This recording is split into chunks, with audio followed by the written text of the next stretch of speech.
One of the goals of our series through this Coming Home series is to try to bring some of the content of our most recent version of Basecamp to those of you who may have taken a newcomer class a little bit further ago than the last few months, which is almost all of you. So these two reflections from Sean this morning are both pieces that we've pulled that are central to some of the earliest things that we offer to newcomers, because they are so core to who we are and what it means to be Unitarian Universalist, this sense of deeply listening to our lives, and then to find the ways that this thread of our life connects in with this greater pull, that love of self, love of others, and love of something greater.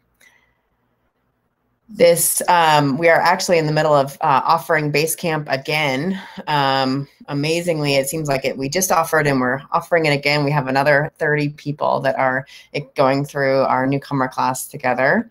Like I said, it's kind of incredible to think about all these folks that are new and thus have only experienced Foothills in this format, this online version. And so now we have this opportunity, this invitation to begin to weave these communities together, communities that had a sense of Foothills and our community before the pandemic, those who only knew it during the pandemic, and then for us to discover who we are going to be together. So that's one of our hopes of offering these things to all of us so we can be together in these reflections. One of the weird things about the pandemic, I don't know if you have the same sense, but for me, one of the funniest things of this time is how weird time itself has been, how strange time has been over the last 16 months. I keep saying over this past year, because it just feels like it's this unit of time that is self-contained, and it both feels like it was a decade long stretches of time, and also it's this kind of time out of time, so sort of otherworldly time. But now as things start to shift, it feels like everything's moving at warp speed. I don't know, does that land for you? Like I feel like I'm constantly behind. That everyone we're making plans and we kind of have to catch up and get to this invitation, and I keep messing up my calendar. I'm sorry if that's impacted you. Just time suddenly is moving so fast. There's a sense like everyone's just sort of moving on, going back. But I feel this sense like we just need to still take a minute to breathe, to take in all that's happened and try to metabolize all the anxiety that we've felt over this time. I mean, I just try to think about all that anxiety that we felt last spring, for example, and then how off and on we were afraid all year. All year we learned to cope, of course. I mean, kind of like compartmentalize. You can't live in that active state of fear all the time, but it still was there all the time under the surface. And then, just suddenly we kind of had this, we're far enough into vaccines, we think, oh, we always knew a vaccine was coming, but we didn't know a vaccine was coming. And then they were just here. And that was just a few months ago. In our series video, we say, before we go back, we need to step back. And that's just that sense of needing to breathe, just pause and listen to that still small voice within, to honor where we have been and what we know now, what we carry in our bodies, individually and collectively, and to listen for that presence of courageous love as Sean describes. It's why those appointments that he invites and we really mean it, by the way. We really mean to make those appointments. And I encourage you to actually make an appointment because of this fast moving of time and these sudden invitations. It's so easy to set it aside and say, oh, these things, I just made them with myself. They can adjust, but to really make those appointments because it's important. We need to breathe and listen for what our lives are trying to tell us now.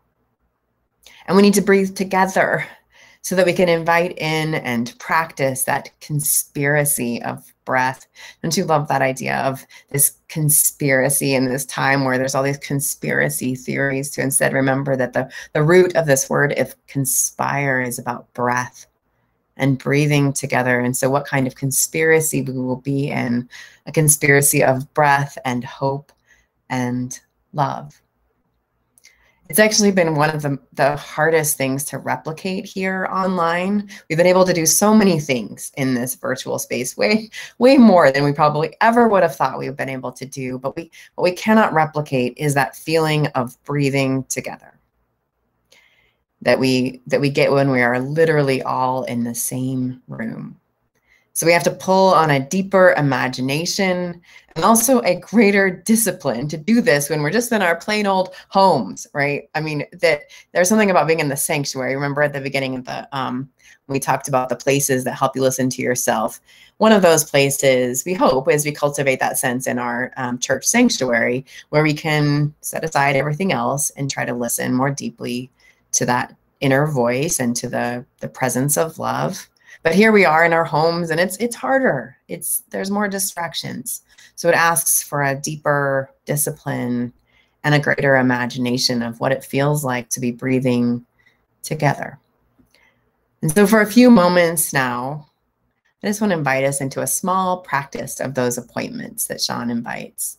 I'm going to give ourselves just a few moments to breathe, still in our homes, but to start to make space for that wild animal of the soul to show up.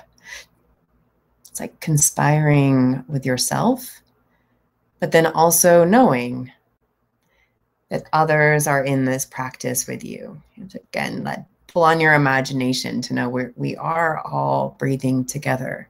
So it's a conspiracy with others, and we're all listening for that deeper sense of courageous love. So start with getting just a little more connected in your body and on the earth, whatever that takes for you.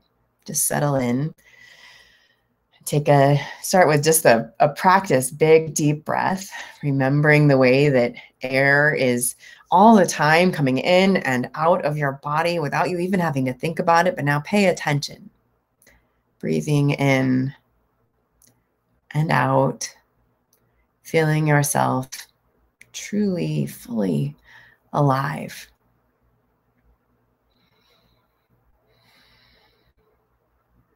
In this breath, what is your life trying to say now? What do you need to remember? And what do you need to hear? As you're breathing and asking these questions, imagine that there's a whole bunch of other people, more than just even the people whose cameras are on or you've seen them in the windows this morning, but that all across northern Colorado, all across the world, both live and then watching later, that we're all a part of this community, this breath, this conspiracy, that we're all breathing together. Just imagine. Breathing in and out, listening for what our lives are trying to say now. Dwelling together in breath, dwelling in harmony. And then allow this breath to lead you to that expansive, connective thread of courageous love. That integrity of all. Breathing in and out. Listening for those places in your life where you see the love of self, love of other, love for the world come together. Remembering this need not be massive, Could be something very small. Let your breath lead you in and out. We practice here this morning, but again, I'm going to encourage you to take a few moments and over the next few weeks, make those appointments. And also for me, it helps sometimes to take an appointment every day, to do something that's a habit every day. And in that, I just encourage you to try 5 minutes every day in the next few weeks. And just do what we've just done. Just breathe. Keep practicing. It's a way of reclaiming your time from the rush. And also, again, to metabolize what we've been through.